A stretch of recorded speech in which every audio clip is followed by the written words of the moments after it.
एक वरिष्ठ नेता, नाम नहीं लेना चाहता हूं, इसी प्रदेश के एक वरिष्ठ नेता कांग्रेस पार्टी को छोड़ते हैं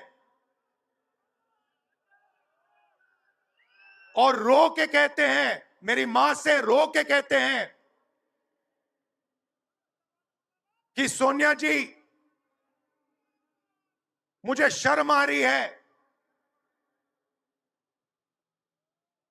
मेरे में इन लोगों से, इस शक्ति से लड़ने की हिम्मत नहीं है, मैं जेल नहीं जाना चाहता हूं।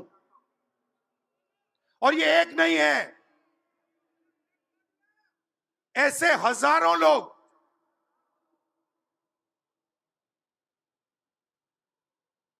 डराए गए हैं।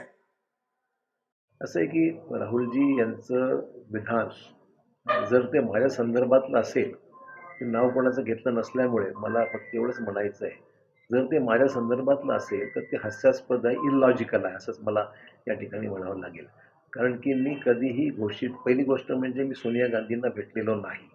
त्यामुळे मी सोनिया गांधींकडे भेटून माझी काही भावना व्यक्त केल्यासंदर्भातलं जे विधान झालेलं आहे ते चुकीचं आहे, दिशाभूल करणारं आहे आणि त्याच्यामध्ये काही तथ्य नाही आहे, पहिली गोष्ट.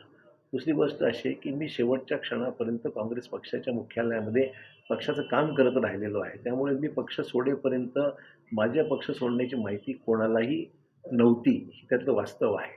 ज्या दिवशी मी पक्षाचा राजीनामा अध्यक्षांकडे मी ज्यावेळेस आमदारकीचा राजीनामा विधानसभेच्या अध्यक्षाकडे सुपूर्द केला, त्याच वेळेस ही माहिती बाहेर पडली की मी आमदारकीचा राजीनामा दिला आहे. त्यानंतर मी पक्षाचाही राजीनामा नंतर दिलेला आहे. तोपर्यंत ही माहिती कोणालाच नव्हती आणि त्यामुळे मी कोणी अगोदर त्यांना भेटून अशा प्रकारचं मी काही विधान केलं म्हटल्याचं जे काल नाव न घेता जे बोललं जातं, ते माझ्या संदर्भातलं जर केलं असेल तर ते चुकीचं आहे असं माझं स्पष्ट मत आहे. त्यामुळे ते हास्यास्पद आहे, इलॉजिकल आहे.